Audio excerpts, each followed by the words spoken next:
After this video, I am going to go ahead and be cutting kits. I intentionally made the schedule for this so that there was more of a cushion right at the beginning. Today we are talking about preparing, we are talking about cutting fabric, and then the sewing starts September 4th. So there's still time to get fabric, to join in, and it's not that hard to catch up if you start late as well. So no need to panic or rush. If you do want a specific kit that you can't find at a shop, you can DM me and let me know, and I can try to cut a kit for you. I have a couple mod flower box kits and some things that I need to also get out the door this week, but I'm gonna be focused on cutting some kits for this. I do know that Pink Door Fabric still has kits. I believe Sewing Arts in Santa Monica has a lot of the fabric. I know the Quilt Emporium has got kits. Serendipity Wood has kits. If you are a shop, in the files section, there is a form you can fill out. Tell us what kind of things you carry. Tell us if you have kits. We will add it onto the master list, which then will be put in files. It's a PDF file so that people can look. If they're saying like, well, I want wide back fabric, where do I get that? Or where do I get the binding? You know, I want the bias binding by thatch, whatever. You have the chance to kind of let people know what your shop is carrying, and that'll be in the file section. So please do let us know. I would really like to be able to help support you that way. So this is all about leaf press. And on this side over here, I have the pattern, or the quilt, which is on the cover of the pattern. You do need the pattern for the sew along. The one to my left here is one that's done with all thatched. And probably a lot of you saw the blog post. In case you didn't, I did a blog post that gave information about the sew along. So it does have a schedule of kind of when the things will happen, like what blocks we're going to be cutting on what week. And it also has information on different thatched colorways. So if you want to make the fall quilt, which is great, and actually I'm going to be sewing the version of the fall quilt on the mocha background.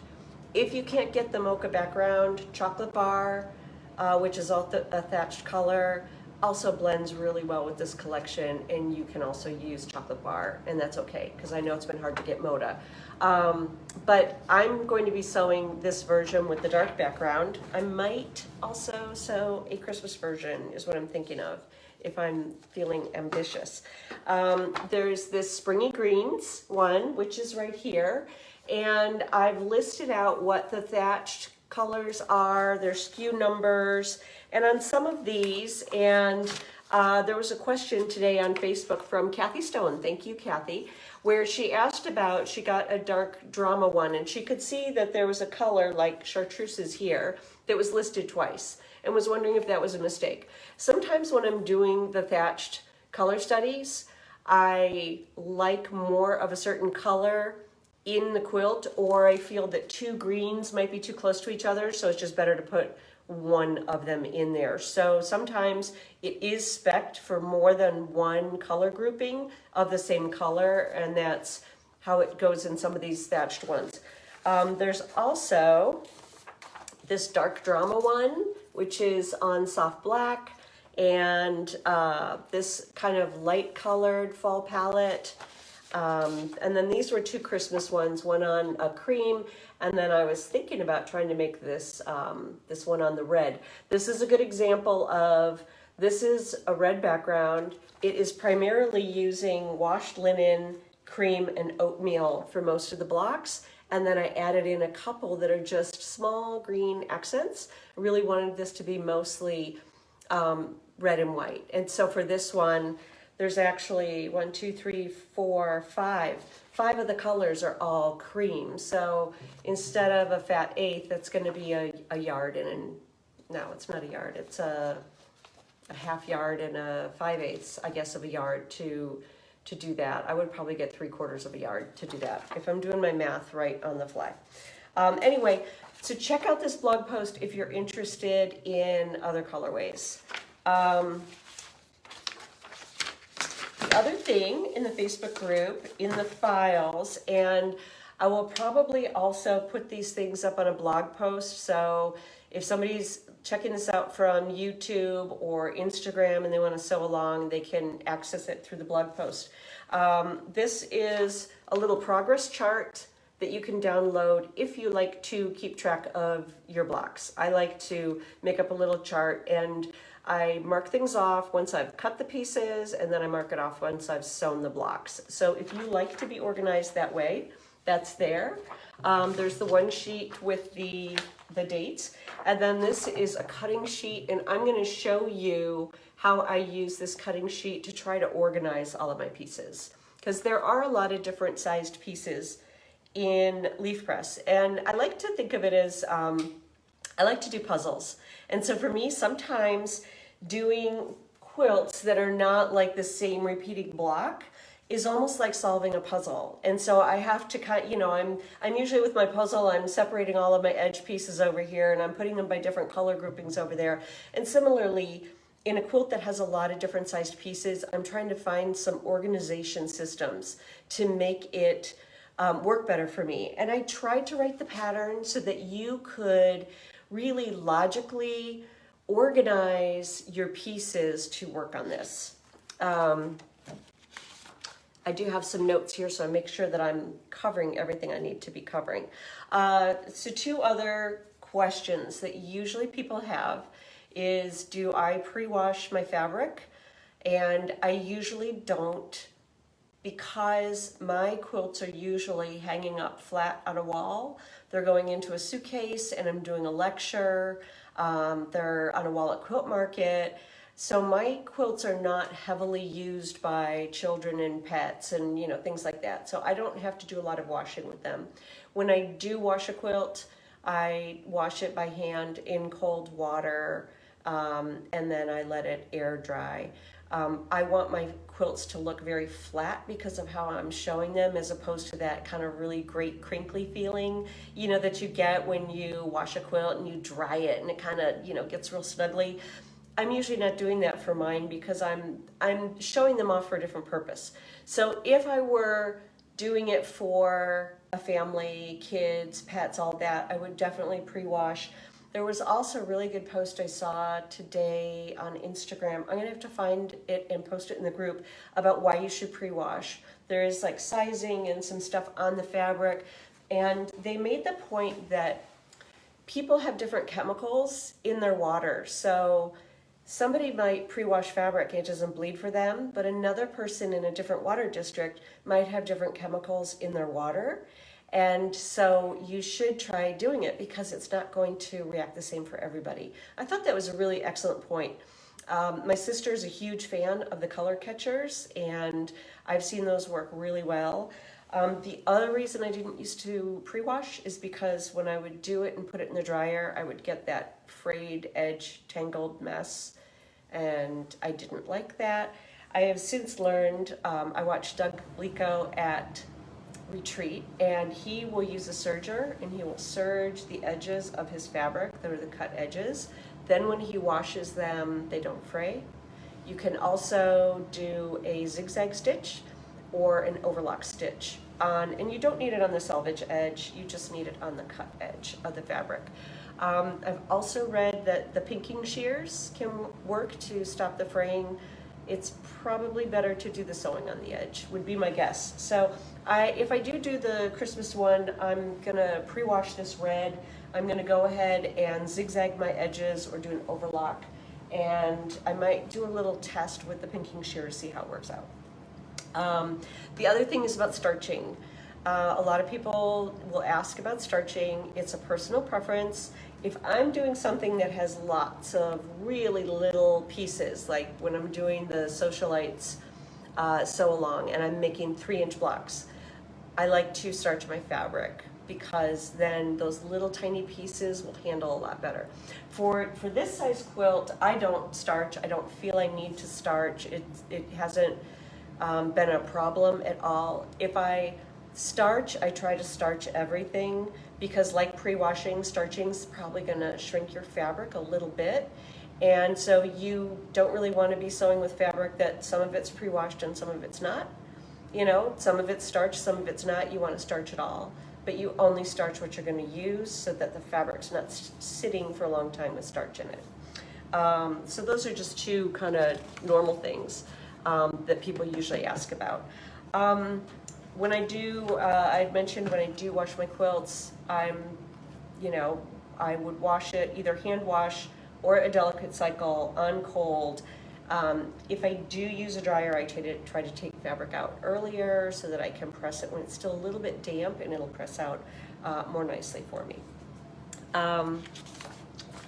Okay, so about the quilt. On this quilt, we are working with fat eighths, right? Fat eighths of fabric. You want to work with a fat eighth and not an eighth of a yard. So a 21 by 9-inch piece. I try to always do my cut pieces so that I'm allowing for a little bit of shrinkage in these. If you got an eighth of a yard, it's going to be 4.5 inches across. You do have pieces that you're cutting that are 5-inch squares. So an 1/8 cut straight with the fabric is not going to work for this, fat eighths. If you're cutting straight across, get a 1/4 yard if you were doing that. One thing I realized yesterday as I was going over this, the number of pieces and the sizes of the pieces should work with a layer cake. So if you wanted to do this with a scrappier look, you would not have it be, quite the same curated color palette that, these are. Be a little bit scrappier with mixed fabrics, but nothing is cut over, 10 inches. And the number of pieces that you need would come out of a layer cake. So doing the math, I haven't made it with layer cake, but doing the math on the computer, this also could work. But you'd still need your background fabric and a border fabric. If you wanted to make this without the border, then it's going to be about close to 42 inches, give or take a 1/2 inch on the sides. It's going to be about 42 inches square versus the, I think it's 48 by 49, 48.5 by 49.5. So if you have a smaller space, you're using it as a wall, you might want to, think about that, or make your borders, smaller. You can also do larger borders and more blocks. You can line it with more leaves going around. There are a lot of different ways you could actually scale this up if you wanted to as a project. So in the pattern, right, in here, all of the different fat eighths have a letter. And so when I'm talking about them, even though I've color coded them to the quilt that's on the cover, they all have like an A, B, C. You're looking for that. I talk about what the different blocks are called. So you know that, this is called a corner aspen or something. So you know what I'm referring to. Also in these cutting instructions for the prints, right above it in small type, I'm showing you that the simple leaf is being cut out of this, and the simple leaf is being cut out of this, simple leaf is being cut out of this. I also have this key here. So I know that fabric A is going to show up here, here, here, and here. So on these fat eighths, the fabrics that are A, like A, B, D, and there's another one, F. They have a lot of pieces from them. And I've tried to position this fabric so that it is correct for anything directional the way that it comes from Moda. Companies can be different. When fabric comes from Moda and it's directional, it's coming off the bolt this way. All right, so I'm keeping that in mind because I've got a fat eighth that was cut off of the bolt, right? So that it's gonna look like this. So the way that I'm making my pieces, I may have positioned them going vertically or horizontally based on a directional print reading this way. If you have a directional print that goes this way, what I would suggest is some of these are arranged pretty carefully to get all these pieces in. Cut the pieces in this size out of white paper. Lay it on your directional fabric and play with the placement so that you make sure you can get everything out of it. Now, what if you can't get everything out of it, or you're fussy cutting and you want to move something over a little bit more and you need a little more space? Well, C, E, G, J, they have extra room.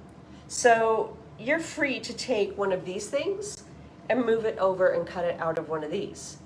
How do I know if those fabrics are going to look together? Because I can look over here on this chart and I can say, oh, well, let's see, I'm going to take A from here and it's going to be next to B. So I think I'm going to choose this orange because it's going to look good with this fabric, whereas this might be too busy.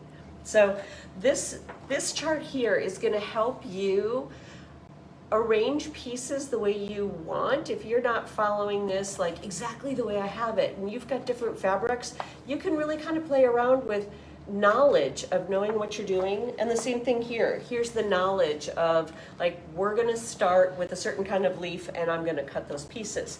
So the same thing when you get into the pattern, right? There's this little blue box that's on every section. This is arranged so that it's going to be sewn by the type of leaf. So like we're gonna sew the oak leaves together. And so the instructions for the oak leaves is here.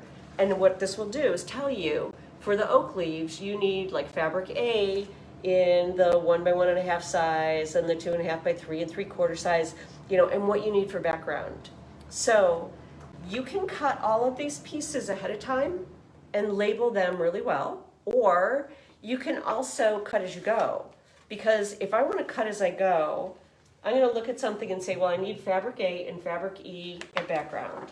So I'm going to get my fabric A, I'm going to get my fabric E, I'm going to look up here and see, oh, I want, you know, the oak leaves, I need this section. So make sure you're maintaining like the kind of space that you need in here, the way it's shown in the diagram, but you can cut this as you go for doing that. And that's one of the reasons why I like to make these little labels, because I sometimes lose track on what fabric I'm using if I'm cutting while I go.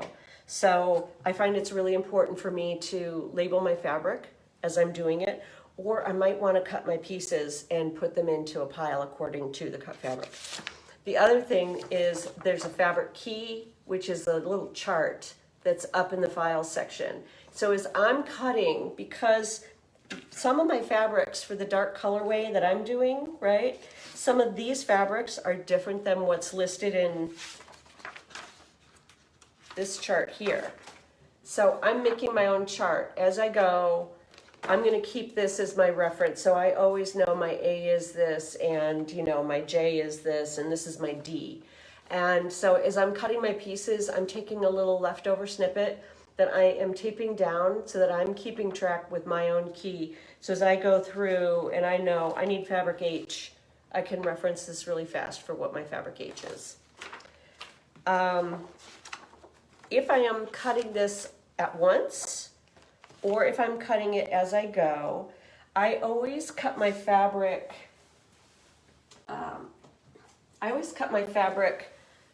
with the fabric for the background. If you don't have a long ruler, I highly suggest a long ruler. I really like the wider ones, like this 8.5 inch wide ruler, because it gives me more surface to press down on and hold the fabric more steady than the narrower rulers. So I'm more successful at getting straight cuts when I use a wider ruler, and I like to be able to cut the whole width of fabric at once folded, like the way it comes off a bolt, with the fabric at once. So I'm always making sure that I'm lining up, you know, with that seam. I'm cutting the length. The cutting instructions for the background are going to show you, like, I need 1 4-inch with the fabric strip. I need 4 2.5-inch fabric strips. So for this, I'm going to go ahead, I'm going to cut all of my with the fabric strips. And I might go ahead and cut these apart and safety pin that onto the end of my fabric. The other thing I might do is I might just write the size of the cut on the selvage edge, the white part, I'm gonna, with a Sharpie, mark it there if I'm afraid that I don't want to deal with so many, pins and things. This is really handy for keeping track of the multiple sizes. And also you can do cut as you go method. So if I've got, let's say I have 12 of my 1.5 inch strips cut. If I get to a section and I say, well, okay, I need two 1.5 by 2 3/4. I'm going to check back on my chart for the background. I'm going to look at where the section is for the 1.5s. And okay, I might want to go ahead and cut my bigger pieces first so that I make sure I've got my big pieces. Let's just get those out of the way and cut them. So I'm going to cut the 38.5 inch strips, and I'm probably going to cut the 9.5 inch strips too. So if I'm going to do that, I'm going to take my strip, I'm going to trim off this end, and then I'm going to cut my 9.5. Since this is folded in half already, first thing I do is I look, I need, how many of them? Is it an even number? It is. I need 18 of them. And I can see on my chart, I've done them 4 across. So I know if I cut from this end, I trim it, I do my 9.5, I do another 9.5, I do 2 cuts, I've got my 4 pieces for that row, I can cut those folded. Now when I open this up, I still have a good size piece from the folded end that I can use to cut my smaller pieces. So it's diagrammed so that like my 1.5 inch squares are going to be cut out of a whole strip. I'm gonna actually be a little miserly with my fabric and try to, a little thrifty with my fabric, I should say. And I'm gonna try to cut as many of those smaller pieces from these little like middle parts as I can. So I'll be more efficient with that. But if I'm doing this and I'm labeling my ends, every time I get to a new section of a block, I just look for, oh, I need the 2 inch pieces, and I can cut off of these strips what I need as I'm going along on the blocks. So this is if you don't like cutting everything at once. Sometimes I find I get a little bit bleary when I'm cutting huge amounts of multiple sizes, and so sometimes this kind of gives my brain a little rest to spread out the background cutting this way.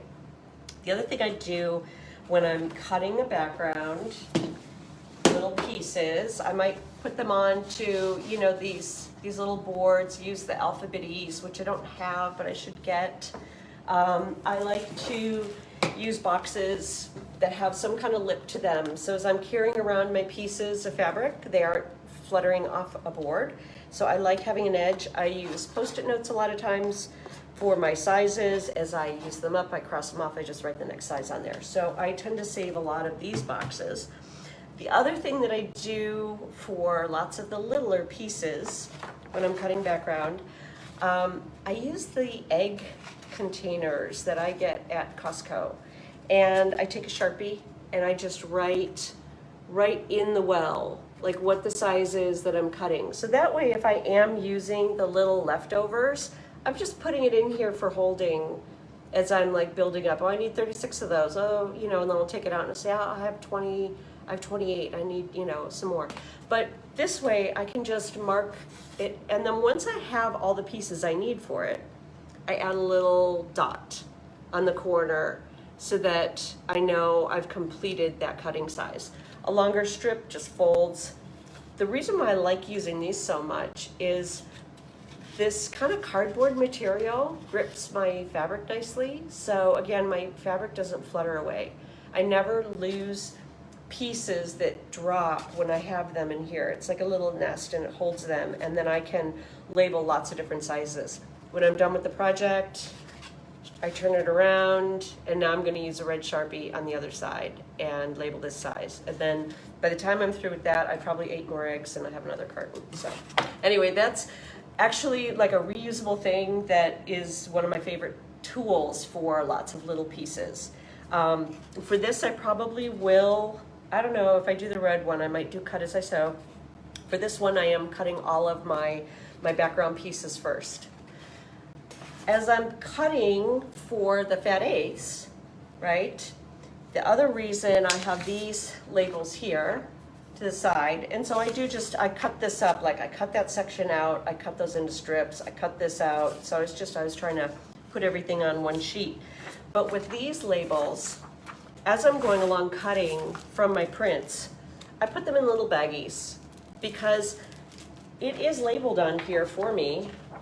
If I just cut this A fabric, I know that these are going in the simple leaves, this is going in the oak leaves, and this is going in the angled leaves with berries. So I have 3 of these going. So I just start a little Ziploc baggie, and as I cut fabric A, I put it into the kind of leaf that it's gonna be. So for each of these, I have multiple fabrics that are for that type of leaf. I could also add in the background pieces that I need together so it's organized as well. I find it's just as organized for me to go ahead and take it out of here, but I could go another step and organize it this way. I think this really, really saves a lot of time as you're sewing, that like this group is together. You know, everything I need for the oak leaves is like in one place, or the big aspen leaf. So that's why I give you these to do that. So I think this is super handy. And I get to reuse the plastic bags over and over again. Okay, so let me see where I'm at. And okay, I went over the blue box. Okay. So yeah, I do find that with people, there are those people that they want to just get into the project right away. And for me, sometimes I'm that, because I might be still working out a pattern and I don't have it fully written yet when I am making a sample. And so there are times when I have to just get going, and I'm kind of forced to cut as I go because I'm still solving the problems and working it out. And then there are other times where I cut everything and I get super organized and I do it all that way. If you're doing a class, you might not have time to cut all of your pieces. So it's a good thing to remember this method, that if you were doing a class and you can cut with the fabric that you're gonna just cut pieces from as you go along, that can save you a lot of time. All right, okay.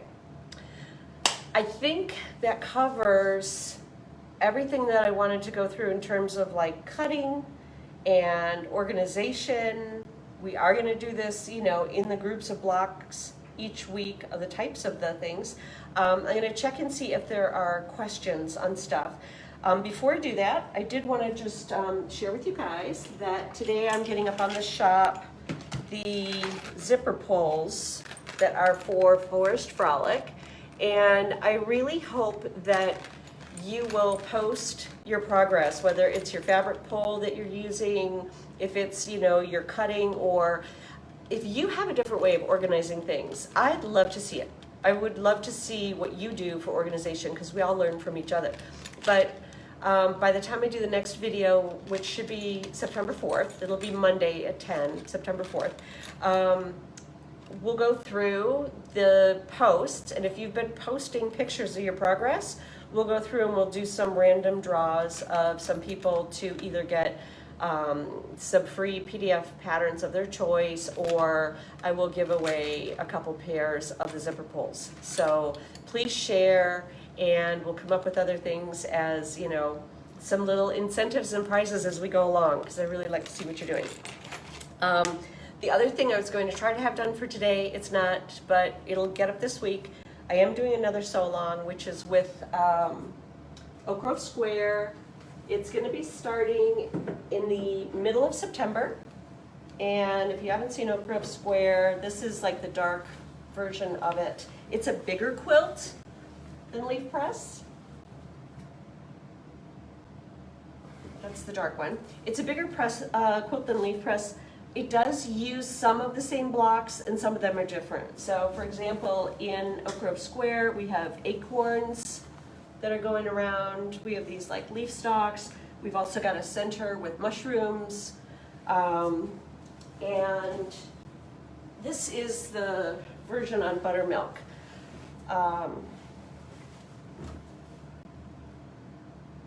So this one, because there's more blocks, this is going to be a monthly sew along. So we'll do one monthly video, and it'll be this month we're making aspen leaves. This month we're making mushrooms. and it might be like 8 blocks, but it still should be pretty doable on a monthly schedule. For this one, one thing to kind of note is the pattern is written. It treats the background as, this is background A, this is background B, background C, background D. So you could have the same fabric for all of those. You could have one that's different, like the buttermilk version has one ring that is in the caramel color. You could do every single one a different color. You could have 4 different background colors in there because all of the backgrounds are cut for their section. Like this is the background cutting for section A, the background cutting for section B, the background cutting for section C. So you could put more colors into that or less colors. I am also doing some color studies with Thatched for those. That's what's been delaying me on getting the blog post up because I'm trying to make the keys sort of like this, this stuff where, you know, I say, okay, these are the actual SKUs and stuff. It takes me a little bit of time to do that. But I have 4 different thatched colorways that I'm also showing for that larger quilt. And in case you want to know the size of that one, that is a 72.5 by 72.5 inch quilt. That'll be coming up then middle of September.